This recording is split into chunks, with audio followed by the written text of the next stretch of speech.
अस्सलाम वालेकुम dear students. Next chapter हमने आज स्टार्ट करना है and this is chapter number 10 और ये चैप्टर है हमारा सॉल्यूशंस का। सॉल्यूशंस एंड कोलाइड्स बेसिकली इस चैप्टर का नाम है सॉल्यूशंस। अब सॉल्यूशंस क्या होते हैं पहले हमने इनको डिफाइन करना है, थोड़ा सा इनका इंट्रोडक्शन हमने डिस्कस करना है। तो इन सिंपल वर्ड्स सॉल्यूशन को हम डिफाइन कर सकते हैं as a homogeneous mixture, homogeneous mixture of two or more substances. Solution क्या होता है? A homogeneous mixture of two or more substances. जिन लोगों ने ये फर्स्ट ईयर की क्लास बिल्कुल स्टार्ट से अगर ज्वाइन की थी तो आपको याद होगा कि केमिस्ट्री की ये क्लास स्टार्ट करने से पहले जो फर्स्ट हमारा लेक्चर था फर्स्ट ईयर में, उसमें मैंने आपको मैटर की एक क्लासिफिकेशन बताई थी। मैटर, उसकी एक क्लासिफिकेशन जिसमें आपको बताया था कि मैटर को इनिशियली हम टू क्लासेस में क्लासिफाई करते हैं, pure substances and impure substances. Pure substances which have a fixed definite composition, impure substances which do not have a fixed composition, which have a variable composition. Pure substances को फिर two classes में हमने classify किया था, elements and compounds. और impure substances को हमने mixtures कहा था। The impure substances which do not have a fixed or variable composition, they are known as mixtures. और फिर उन मिक्सचर्स के लिए हमने कहा था कि they are formed by the physical combination of two or more pure substances. जो मिक्सचर्स होते हैं they are formed by the physical combination of two or more pure substances, यानी दो या ज्यादा एलिमेंट्स, दो या ज्यादा कंपाउंड्स जब फिजिकली कंबाइन होते हैं विदाउट एनी केमिकल रिएक्शन, तो उनसे एक मिक्सचर प्रोड्यूस होता है। फिर मिक्सचर को हमने टू क्लासेस में क्लासिफाई किया था, homogeneous mixture and heterogeneous mixture. If the components of a mixture are distinctly visible, mix होने के बाद उसके कंपोनेंट्स आपको फिर भी अलग अलग नजर आ रहे होते हैं, तो फिर उसको हम क्या कहते हैं? Heterogeneous mixture.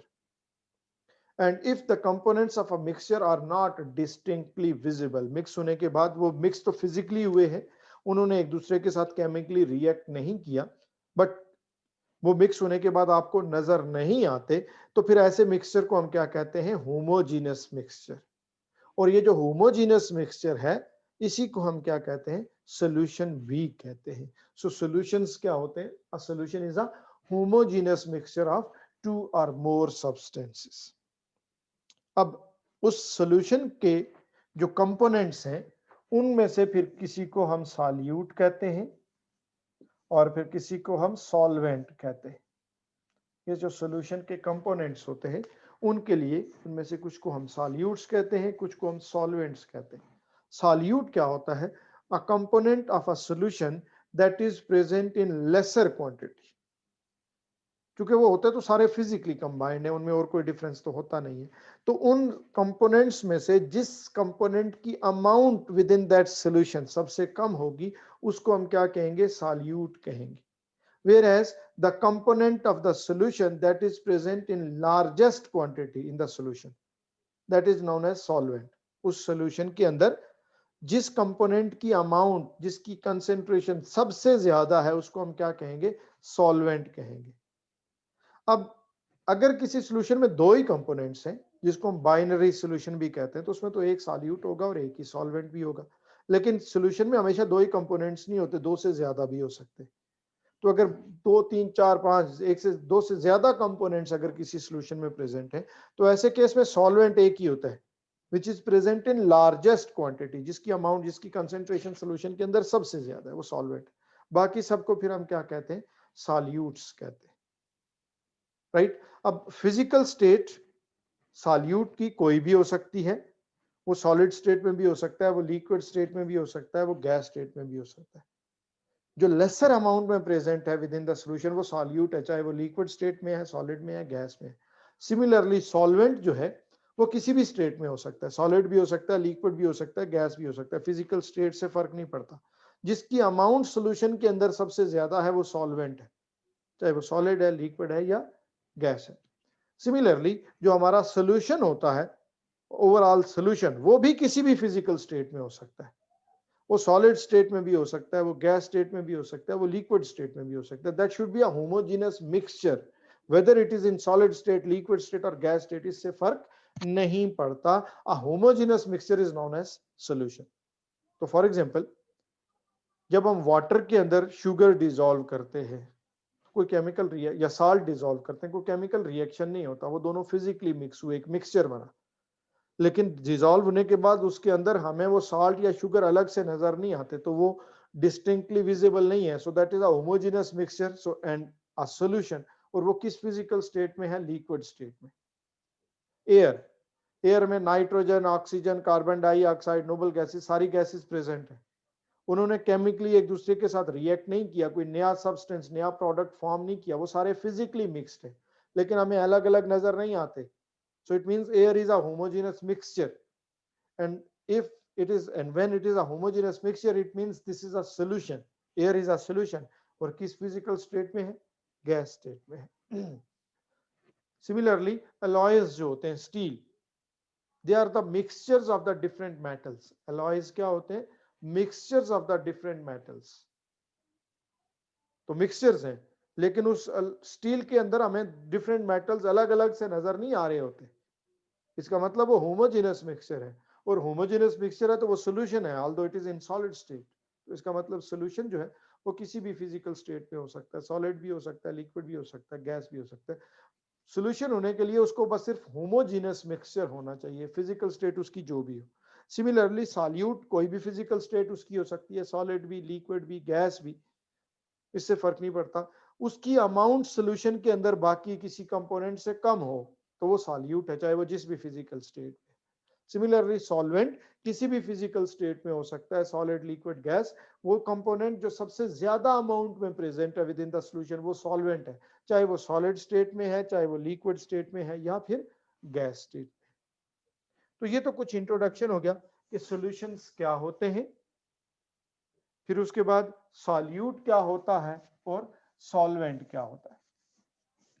तो इस ईयर के लिए चूंकि हमारा सिलेबस सिलेक्टेड सिलेबस है, कुछ उसमें से टॉपिक्स जो है उनको रिड्यूस कर लिया गया है।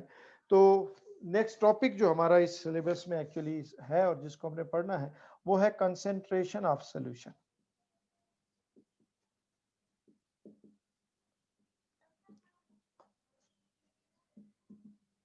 Concentration of solution. Concentration of solution का मतलब होता है amount of solute per unit volume of the solution. Concentration क्या होती है?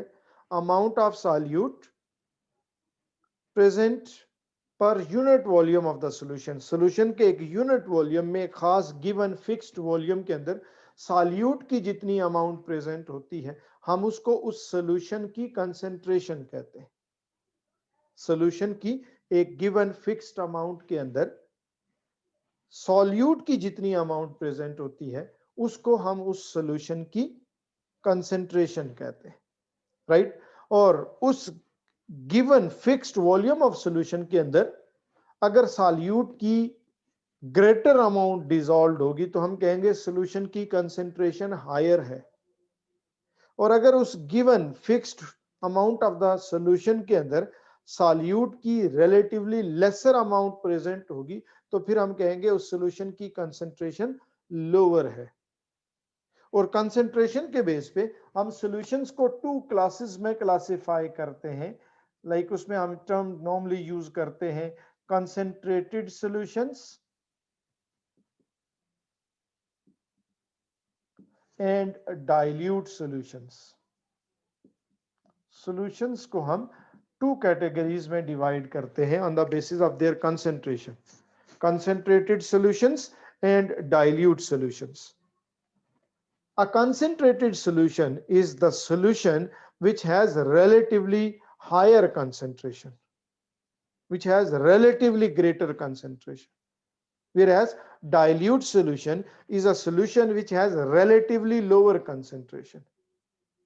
relatively higher या relatively lower होने का मतलब होता है as compared to another solution.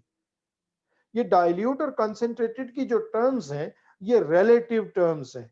जब हम कहते हैं कि ये सॉल्यूशन डाइल्यूट है तो as compare to another solution कहते हैं, और जब हम कहते हैं कि ये सॉल्यूशन कंसंट्रेटेड है तो as compare to another solution कहते हैं। इसका ये मतलब नहीं होता कि एक सॉल्यूशन जो है, जो डाइल्यूट है वो बस हमेशा डाइल्यूट ही रहेगा और जो कंसंट्रेटेड है वो एब्सोल्युटली कंसंट्रेटेड, ऐसा नहीं होता।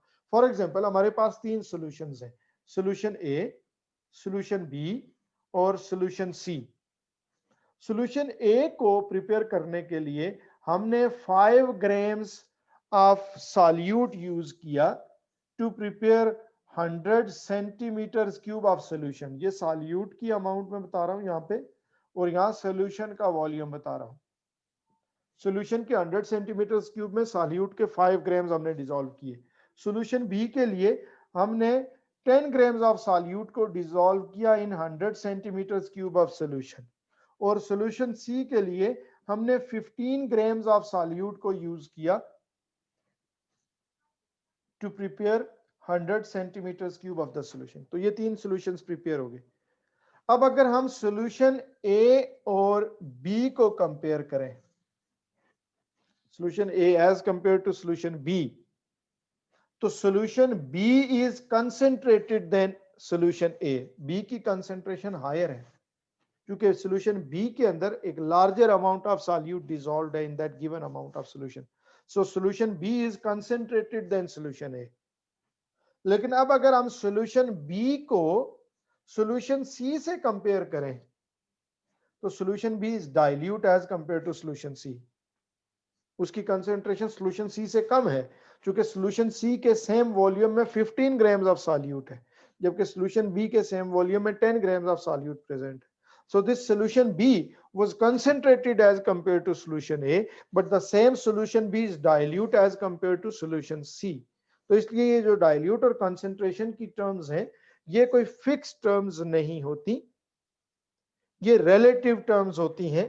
और कोई सॉल्यूशन जो किसी एक सॉल्यूशन के कंपैरिजन में डाइल्यूट है, वो किसी दूसरे सॉल्यूशन के कंपैरिजन में कंसंट्रेटेड भी हो सकता है, राइट। तो ये तो हो गया कुछ इंट्रोडक्शन के कंसंट्रेशन ऑफ सॉल्यूशन का मतलब क्या होता है, कंसंट्रेशन क्या होती है। अब हमने इस कंसंट्रेशन के कुछ यूनिट्स को डिस्कस करना है, यूनिट्स ऑफ कंसंट्रेशन के डिफरेंट सॉल्यूशन के डिफरेंट कंसंट्रेशंस होती हैं।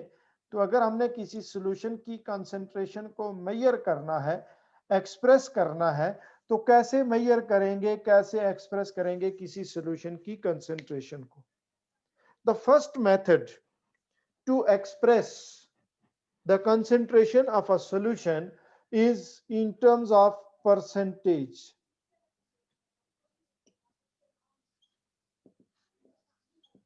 The first method to explain, to describe the concentration of solution is in terms of percentage. यानी हम ये बताएंगे कि उस सॉल्यूशन के अंदर सॉल्यूट की परसेंटेज क्या है, कितने परसेंट सॉल्यूट प्रेजेंट है इन दैट गिवन सॉल्यूशन, उसको हम उस सॉल्यूशन की परसेंटेज कहेंगे कि गिवन सॉल्यूशन के अंदर सॉल्यूट की परसेंटेज कितनी है, what percentage of solute is present in that given solution, उसको हम क्या कहेंगे, परसेंटेज ऑफ सॉल्यूट, राइट। अब ये जो परसेंटेज होती है, ये फिर इसकी भी डिफरेंट टाइप्स होती है। फर्स्ट उसमें आ जाती है percentage by mass.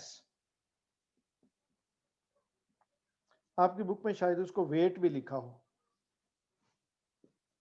But proper term is mass, percentage by मास। इसको परसेंटेज W बाय W भी लिखते हैं, W चूंकि वेट ज्यादातर बुक्स में इसको लिखा जाता है, तो percentage W by W, weight by weight percentage, percentage by mass. इस परसेंटेज बाय मास को अगर हम डिफाइन करें तो हम कहेंगे mass of solute present in 100 parts by mass of solution. Percentage by मास क्या होती है, mass of solute dissolved in 100 parts by mass of solution। इसका मतलब यह है कि बाय मास आपके पास जो गिवन अमाउंट ऑफ सॉल्यूशन है उसको आप 100 इक्वल पार्ट्स में डिवाइड कर दो और आप देखो कि उन 100 पार्ट्स में से सॉल्यूट की अमाउंट कितने पार्ट्स के इक्वल है। Mass of solute present in 100 parts by mass of solution. अब उसको कैलकुलेट कैसे करेंगे हम, इसका फॉर्मूला क्या होगा, परसेंटेज वेट बाय वेट।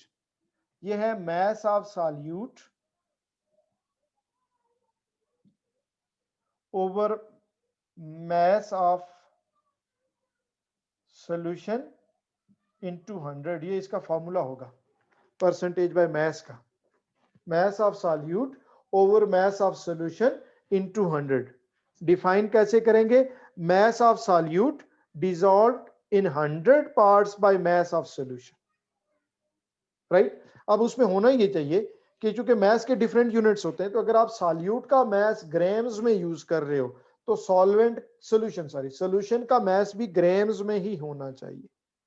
और अगर आप सॉल्यूट का मैथ किलोग्राम्स में यूज कर रहे हो तो सॉल्यूट सोल्यूशन का मैथ भी किलोग्राम्स में होना चाहिए। दोनों मैसेज के यूनिट सेम होने चाहिए।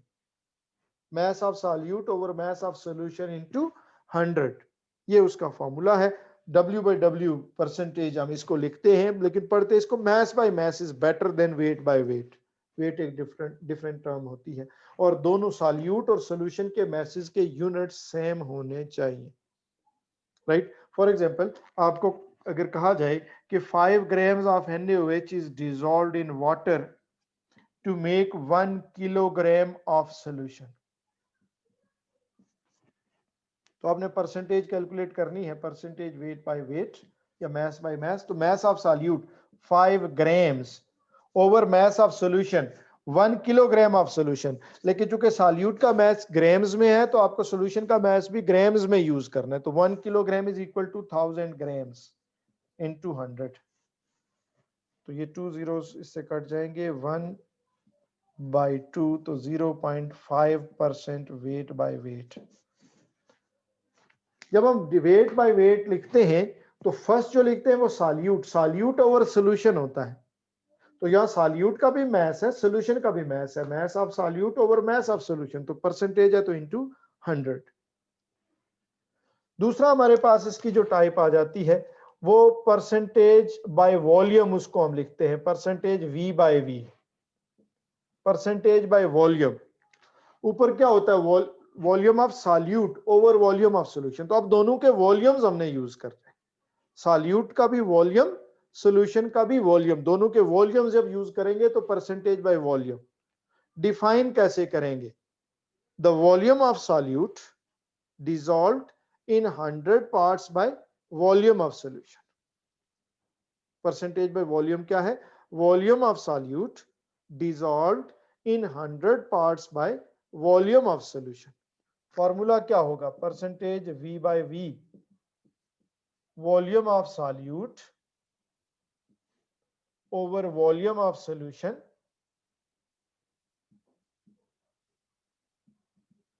Multiplied by 100। ये फॉर्मूला हो जाएगा परसेंटेज बाय वॉल्यूम का। सेम फॉर्मूला है, यहां दोनों का मैस था, mass of solute over mass of solution, यहां दोनों का वॉल्यूम हो गया, mass volume of solute over volume of solution into 100।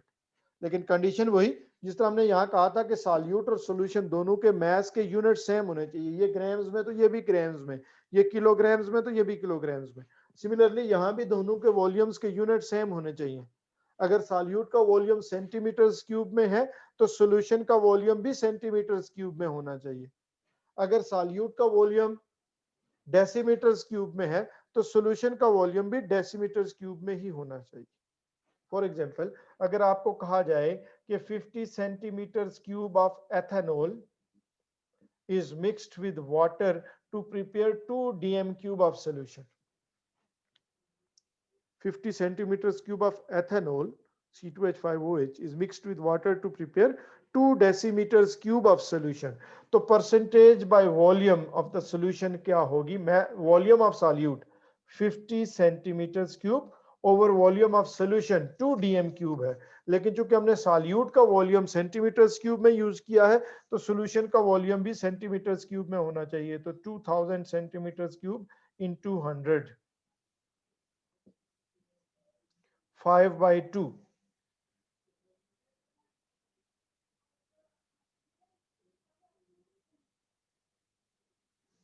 2.5%। ये इसकी परसेंटेज बाय वॉल्यूम आ जाएगी। अच्छा, हमने इन दो यहाँ हमने क्या किया है, हमने सॉल्यूशन के वॉल्यूम को सेंटीमीटर क्यूब में कन्वर्ट किया। आप यहाँ ये जो सॉल्यूट का वॉल्यूम था उसको भी डेसीमीटर क्यूब में कर सकते हो। दोनों के यूनिट सेम होने चाहिए। सेंटीमीटर क्यूब में है तो दोनों सेंटीमीटर क्यूब में होने चाहिए, डेसीमीटर क्यूब में है तो दोनों डेसीमीटर क्यूब में है। आप किसी एक के वॉल्यूम का यूनिट क्या करोगे, चेंज कर लोगे। यहां भी ऐसे ही है, आप चाहे ग्राम्स में करो तो दोनों को ग्राम्स में कर लो, किलोग्राम्स में करो तो दोनों को किलोग्राम्स में कर लो। तो ये परसेंटेज की दूसरी फॉर्म होगी। First one was percentage by mass, W/W। Second होगी percentage by volume, that is V/V। Third हमारे पास परसेंटेज होती है परसेंटेज वेट बाय वॉल्यूम या मास बाय वॉल्यूम, W/V उसको हम लिखेंगे। Third form of the percentage is weight by volume, W/V। अब ऊपर होता है सॉल्यूट, नीचे होता है सॉल्यूशन। अब हमने सॉल्यूट का वेट या मास यूज करना है और सॉल्यूशन का वॉल्यूम यूज करना है। इस केस में हमने दोनों का मास यूज किया, सॉल्यूट और सॉल्यूशन। यहां दोनों का वॉल्यूम यूज किया, सॉल्यूट का भी सॉल्यूशन का भी। अब weight by volume, percentage weight by volume या मास बाय वॉल्यूम जिसको हम कहेंगे, इसमें सॉल्यूट का मास, सॉल्यूशन का वॉल्यूम डिफाइन वैसे ही करेंगे जो इन दोनों केसेस में किया था। ये चूंकि वेट बाय वॉल्यूम है तो हम इसको डिफाइन करेंगे mass of solute dissolved in 100 parts by volume of the solution। Percentage mass by volume क्या होगी, mass of solute dissolved in 100 parts by volume of the solution। तो फॉर्मूला उसी तरह से अगर आप लिखोगे परसेंटेज बाय W/V, तो वो किसके इक्वल हो जाएगा, सॉल्यूट का mass है तो mass of solute, सॉल्यूशन का वॉल्यूम है over volume of solution multiplied by 100।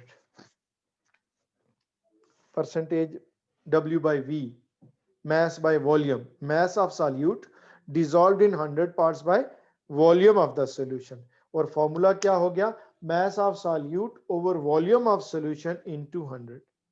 अच्छा, पहले दोनों केसेस में यहां हमने कहा कि दोनों मैसेज हैं तो उनके यूनिट सेम होने चाहिए, यहां दोनों वॉल्यूम्स हैं तो उनके यूनिट सेम होने चाहिए। अब यहाँ एक मैस है एक वॉल्यूम है, तो मैस और वॉल्यूम के यूनिट्स तो कभी सेम हो नहीं सकते, इसलिए यहां आपको यूनिट्स कन्वर्ट करने की जरूरत नहीं है। जो यूनिट्स हैं आप ऐसे ही लिख देंगे। फॉर एग्जांपल, आपको कहा गया है कि 10 grams of NaOH is dissolved in water to make 2 decimetres cube of solution. तो परसेंटेज mass by वॉल्यूम क्या होगी, mass of solute 10 grams over volume of solution 2 into 100।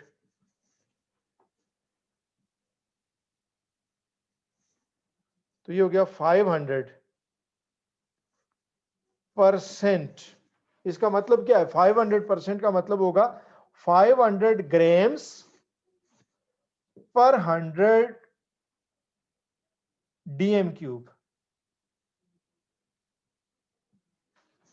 500 grams per 100 DM cube of 500 grams of solute पर 100 DM cube of the solution. यानी solution के एक DM cube में, sorry, solution के 100 DM cube में solute के 500 ग्राम्स डिसॉल्व है। साथ आपको ऐसे मेंशन करना पड़ेगा, दोनों के यूनिट्स हम सेम नहीं रख सकते। अब चूंकि एक मास है एक वॉल्यूम है तो दोनों के यूनिट सेम तो नहीं होते। जनरली ऐसे होता है कि जब सॉल्यूट का मास ग्राम्स में होता है तो सॉल्यूट का वॉल्यूम जनरली सेंटीमीटर क्यूब में यूज किया जाता है, लेकिन ऐसा जरूरी नहीं है, आपको साथ मेंशन कर देना है। और परसेंट है तो इसलिए आप लिखोगे 500, यहां का इसका मतलब यह है कि 500 grams of NaOH are dissolve per 100 DM cube of the solution. Solution के 100 DM क्यूब में सॉल्यूट के 500 ग्राम्स डिसॉल्व है। ये उसकी परसेंटेज मास बाय वॉल्यूम होगी। फिर इसका बिल्कुल इनवर्स हो जाता है, वो मास बाय वॉल्यूम है, अब वॉल्यूम बाय मास भी होती है परसेंटेज। फोर्थ जो इसकी फॉर्म है परसेंटेज वॉल्यूम बाय मास। अच्छा, W लिख रहा है ज्यादातर आपकी बुक में, तो चले मैं उसको W लिख देता हूँ, V/W, वॉल्यूम बाय मास। अब सॉल्यूट का वॉल्यूम हो गया है और सॉल्यूशन का मास है, सॉल्यूट का वॉल्यूम सॉल्यूशन का मास। तो इसका फॉर्मूला क्या बनेगा, percentage volume by mass is equal to volume of solute over mass of solution multiplied by 100। ये उसका फॉर्मूला हो जाएगा, volume of solute over mass of solution multiplied by 100। और डिफाइन इसको कैसे करेंगे, जिस तरह पहली सारी उनको हमने डिफाइन किया, volume of solute dissolved in 100 parts by mass of solution, volume of solute dissolved in 100 parts by mass of solution। और इसकी तरह यहां भी चूंकि एक वॉल्यूम है एक मास है, दोनों के यूनिट सेम नहीं हो सकते, तो इसलिए जो भी यूनिट्स हैं आपको मेंशन कर देने हैं। यानी अगर ये ग्राम्स में है, ये सेंटीमीटर क्यूब में, ये ग्राम्स में है, तो आप उसके यूनिट्स आ जाएंगे सेंटीमीटर क्यूब पर 100 ग्राम।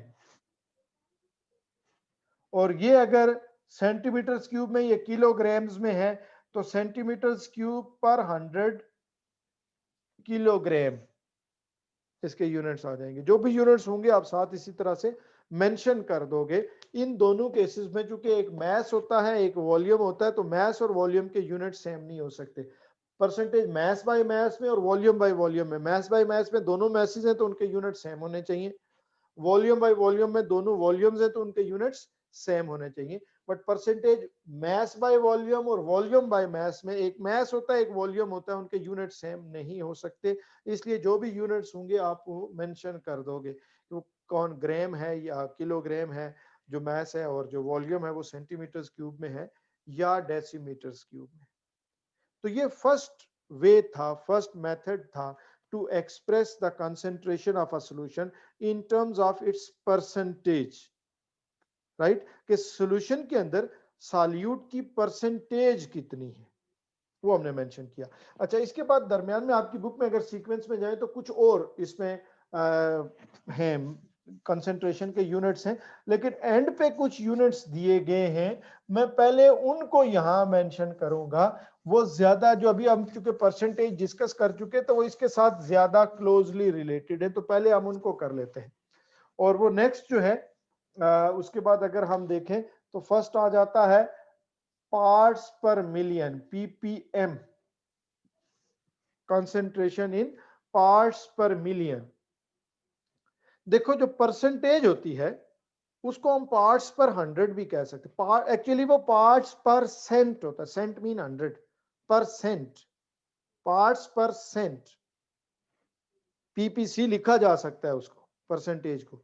इसका मतलब ये होता है कि सॉल्यूशन के 100 पार्ट्स में सॉल्यूट के कितने पार्ट्स हैं, चाहे वो पार्ट्स बाय मास हो, चाहे वो पार्ट्स बाय वॉल्यूम हो, चाहे वो पार्ट्स मास बाय वॉल्यूम हो, या चाहे वो पार्ट्स वॉल्यूम बाय मास हो। परसेंटेज का मतलब ये है कि सॉल्यूशन के 100 पार्ट्स के अंदर सॉल्यूट के कितने पार्ट्स प्रेजेंट, राइट? तो सिमिलरली अब हम आ जाते हैं पार्ट्स पर मिलियन, कि सॉल्यूशन के 1 मिलियन पार्ट्स में से सॉल्यूट के कितने पार्ट्स प्रेजेंट है। अगर हम सॉल्यूशन को 1 मिलियन इक्वल पार्ट्स में डिवाइड कर दें तो उसके अंदर सॉल्यूट के कितने पार्ट्स होंगे। परसेंट का मतलब है आउट ऑफ 100, कि सॉल्यूशन के 100 पार्ट्स में से सॉल्यूट के कितने पार्ट्स प्रेजेंट हैं। तो पार्ट्स पर मिलियन का मतलब होता है आउट ऑफ मिलियन, सॉल्यूशन के 1 मिलियन पार्ट्स के अंदर सॉल्यूट के कितने पार्ट्स प्रेजेंट है, उसको हम पार्ट्स पर मिलियन कहेंगे। अब जिस तरह से परसेंटेज जो होती है वो 4 पॉसिबिलिटीज है उसकी, वो बाय मास भी हो सकती है, वो बाय वॉल्यूम भी हो सकती है, वो मास बाय वॉल्यूम भी हो सकती है, वो वॉल्यूम बाय मास भी हो सकती है। सिमिलरली पार्ट्स पर मिलियन की भी वही चारों पॉसिबिलिटीज है। ये पार्ट्स पर मिलियन बाय मास भी हो सकता है, ये पार्ट्स पर मिलियन बाय वॉल्यूम भी हो सकता है, ये पार्ट्स पर मिलियन मास बाय वॉल्यूम भी हो सकता है, और ये वॉल्यूम बाय मास भी हो सकता है। वही सारी पॉसिबिलिटीज इसमें भी है। डिफरेंस सिर्फ ये है परसेंटेज हम आउट ऑफ 100 पार्ट्स लेते हैं तो पार्ट्स पर मिलियन हम आउट ऑफ 1 मिलियन पार्ट्स लेंगे, फॉर्मूलाज वैसे ही रहेंगे। फॉर एग्जांपल अगर हम इसको परसेंटेज बाय पार्ट्स पर मिलियन बाय मैस लेते हैं फॉर एग्जांपल, तो फॉर्मूला क्या हो जाएगा, mess of solute over mass of solution. अच्छा, परसेंटेज में मल्टीप्लाइड बाय 100 करते हैं तो पार्ट्स पर मिलियन में हम चूंकि आउट ऑफ मिलियन ले रहे हैं तो मल्टीप्लाइड बाय मिलियन करेंगे, और मल्टीप्लाइड बाय मिलियन का मतलब होता है 10⁻⁶। वही फॉर्मूला है, हमने 100 की बजाय अब किससे मल्टीप्लाई करना है, मिलियन से करना है, क्योंकि अब हम आउट ऑफ 1 मिलियन ले रहे हैं और मिलियन को 10⁻⁶ लिखते हैं हम। तो अगर पार्ट्स पर मिलियन बाय मैस है तो mass of solute over mass of solution into 10⁻⁶। अगर ये पार्ट्स पर मिलियन बाय वॉल्यूम होगा तो volume of solute over volume of solution into 10⁻⁶। अगर ये पार्ट्स पर मिलियन मैस बाय वॉल्यूम होगा तो mass of solute over mass of solution into 10⁻⁶। और अगर ये पार्ट्स पर मिलियन वॉल्यूम बाय मैस होगा तो volume of solute over volume of solution into 10⁻⁶। तो बिल्कुल परसेंटेज की तरह है ये यूनिट भी, वही चार इसकी पॉसिबल फॉर्म्स भी हैं। सिर्फ परसेंटेज में हम मल्टीप्लाई करते हैं विद 100 क्योंकि वो आउट ऑफ 100 ले रहे होते हैं। The amount of solute present in 100 parts by mass by volume of solution. तो यहां हम कहेंगे amount of solute present in 1 million parts by mass या बाय वॉल्यूम ऑफ सॉल्यूशन। तो वही सारे इसके फॉर्मूलाज, वही सारी कैलकुलेशंस, बट 100 की बजाय अब हमने इसको मल्टीप्लाई किससे करना है, 10⁻⁶ 1 मिलियन से करना है। फिर इसकी एक दूसरी फॉर्म जो हमारे पास होती है वो है पार्ट्स पर ट्रिलियन, पीपीटी। बल्कि पीपीटी से पहले पार्ट्स पर बिलियन है, पहले बिलियन आएगा फिर ट्रिलियन आएगा। पीपीबी, पार्ट्स पर billion. Same amount of solute present in 1 billion parts of the solution. Percentage in 100 parts थी, पार्ट्स पर मिलियन इन 1 मिलियन पार्ट्स थे, तो पार्ट्स पर बिलियन इन 1 बिलियन पार्ट्स होंगे कि सॉल्यूशन के 1 बिलियन पार्ट्स के अंदर सॉल्यूट के कितने पार्ट्स प्रेजेंट है। And just like percentage and just like parts पर मिलियन, ये जो पार्ट्स पर बिलियन है ये बाय मैस भी हो सकता है, ये बाय वॉल्यूम भी हो सकता है, ये मैस बाय वॉल्यूम भी हो सकता है, ये वॉल्यूम बाय मैस भी हो सकता है। वो चारों फॉर्म्स यहां भी हैं, right. The amount of solute present और dissolved in 1 billion parts of the solution. लेकिन वो पार्ट्स सॉल्यूट और सॉल्यूशन के पार्ट्स बाय मैस भी हो सकते हैं, वो पार्ट्स बाय वॉल्यूम भी हो सकते हैं, वो मैस बाय वॉल्यूम भी हो सकते हैं, वो वॉल्यूम बाय मैस भी हो सकते हैं, राइट। तो अगर हम बाय मैस लिखें पार्ट्स पर बिलियन बाय मैस तो इसका फॉर्मूला ऊपर की तरह क्या बन जाएगा, mess of solute over mass of solution multiplied bye 1 billion. अब हमने करना है और बिलियन है 10⁻⁹। अब अगर हमने ये पार्ट्स पर बिलियन बाय वॉल्यूम करना होता तो volume of solute over volume of solution into 10⁻⁹। अगर ये पार्ट्स पर बिलियन मैस बाय वॉल्यूम होता तो mass of solute over mass, sorry, अगर वो बाय वॉल्यूम होता तो volume of solute over volume of solution into 10⁻⁹। अगर वो मैस बाय वॉल्यूम है तो mass of solute over volume of solution into 10⁻⁹। और अगर वो वॉल्यूम बाय मैस है तो volume of solute over volume of solution into 10⁻⁹। Again percentage की तरह है, वहां हम सिर्फ मल्टीप्लाई करते थे 100 से, पार्ट्स पर मिलियन में हम मल्टीप्लाई करते हैं 10⁻⁶ थे, और पार्ट्स पर बिलियन में हम मल्टीप्लाई करते हैं 10⁻⁹ से। Out of 1 billion parts solute के कितने पार्ट्स हैं विद इन द सॉल्यूशन। और थर्ड इसमें फिर आ जाता है पार्ट्स पर trillion, PPT. The amount of solute present in or dissolved in 1 trillion parts of the solution. The amount of solute present in 1 trillion parts of the solution. Solution की given amount को 1 trillion equal parts में आप divide कर दो, उसमें से solute के कितने parts present है? In 1 trillion parts of the solution, solute के कितने parts present हैं? That is parts per trillion. अब वो पार्ट्स अगेन ऊपर वाले दोनों केसेस की तरह बाय मास भी हो सकते हैं, बाय वॉल्यूम भी हो सकते हैं, मास बाय वॉल्यूम भी हो सकते हैं, वॉल्यूम बाय मास भी हो सकते हैं। वो चारों पॉसिबिलिटीज जो परसेंटेज में थी वो पार्ट्स पर मिलियन में भी थी, वो पार्ट्स पर बिलियन में भी थी, अब वो पार्ट्स पर ट्रिलियन में भी है, राइट। तो अगर हमने इन दोनों की तरह ये पार्ट्स पर ट्रिलियन बाय मास लिखना हो तो इसका फॉर्मूला क्या होगा? Mass of solute over mass of solution, ये सॉल्यूशन है, सॉल्वेंट नहीं है, सब में याद रखिएगा, मल्टीप्लाइड बाय 1 ट्रिलियन, और ट्रिलियन को अब हमने क्या लिखना है? 10⁻12। परसेंटेज में मल्टीप्लाइड बाय 100, पार्ट्स पर मिलियन में मल्टीप्लाइड बाय 10⁻6, पार्ट्स पर बिलियन में मल्टीप्लाइड बाय 10⁻9 एंड पार्ट्स पर ट्रिलियन में मल्टीप्लाइड बाय 10⁻12। बाकी सब वही सारी डिस्कशन जो कि परसेंटेज से हम ले रहे हैं। अगर ये पार्ट्स पर ट्रिलियन बाय मास है तो mass of solute over mass of solution into 10⁻12। अगर ये बाय वॉल्यूम है तो volume of solute over volume of solution multiplied bye 12। और अगर ये बाय मास बाय वॉल्यूम है तो mass of solute over volume of solution into 10⁻12। और अगर ये वॉल्यूम बाय मास है तो volume of solute over mass of solution into 10⁻12।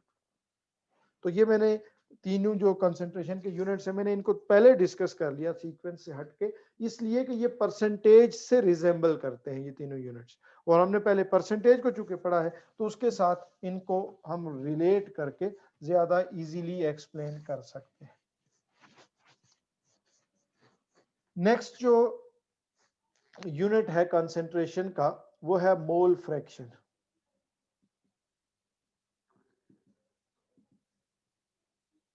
Mole fraction, the ratio of number of moles of a component, number of moles of the solute to the total number of moles in the solution. Mole fraction क्या है? The ratio of number of moles of a component, number of moles of a solution to the total number of moles present in the solution. Solution के किसी एक component के number of moles की solution के total number of moles के साथ जो ratio है उसको हम उसकी mole fraction कहते हैं। तो इसको अगर हम फॉर्मूला बनाएं इसका तो वो फॉर्मूला क्या हो जाएगा? मोल फ्रैक्शन का नंबर ऑफ मोल्स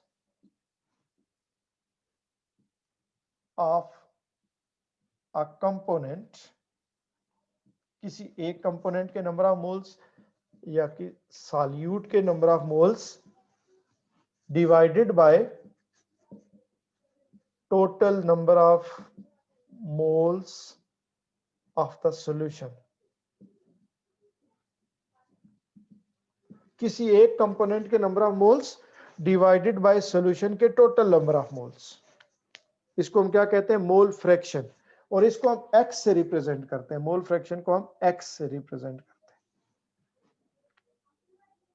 राइट। अच्छा, इसके लिए हम ऐसे कर लेते हैं कि कोई एग्जांपल से मैं इसको आपको एक्सप्लेन करता हूं। फॉर एग्जांपल आपको कहा जाए कि हमने 54 ग्राम्स ऑफ वाटर में 92 ग्राम्स एथेनॉल को मिक्स किया और एक सॉल्यूशन प्रिपेयर कर लिया।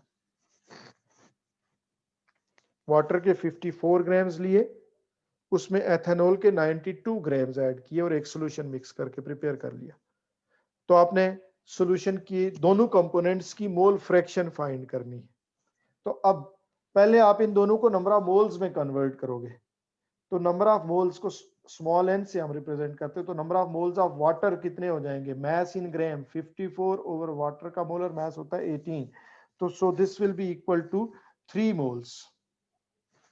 Number of moles of ethanol C2H5OH, mass in grams 92 over molar mass ethanol का होता है 46, this is 2 moles. Total number of moles is equal to 3 plus 2 is equal to 5 moles. अब आपको अगर मोल फ्रैक्शन को x से represent करते हैं, मोल फ्रैक्शन निकालनी है एथेनॉल की C2H5OH, तो वो किसके इक्वल होगी? Number of moles of ethanol divided by total number of moles. तो एथेनॉल के मोल्स कितने थे? 2 over total number of moles कितने हैं? 5, 2 ओवर 5,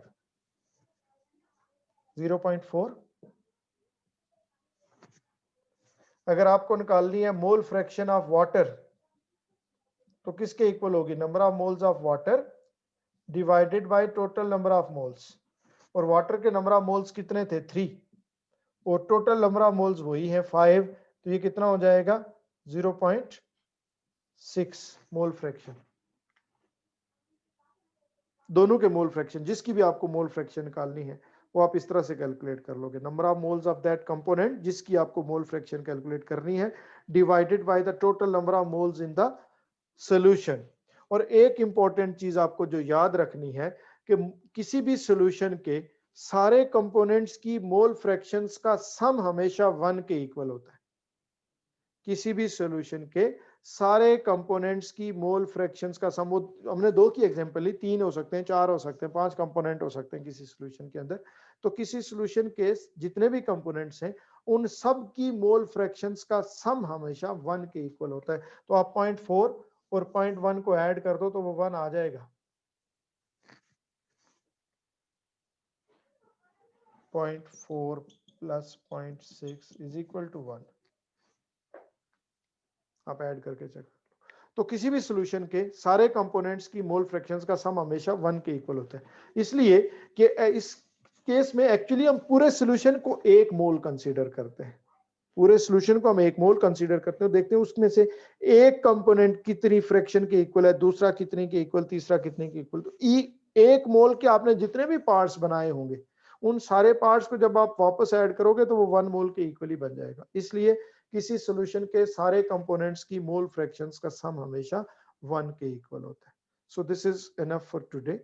बाकी जो इसकी कुछ और यूनिट्स हैं कंसंट्रेशन के जो रह गए वो इंशाल्लाह हम नेक्स्ट टाइम डिस्कस करेंगे।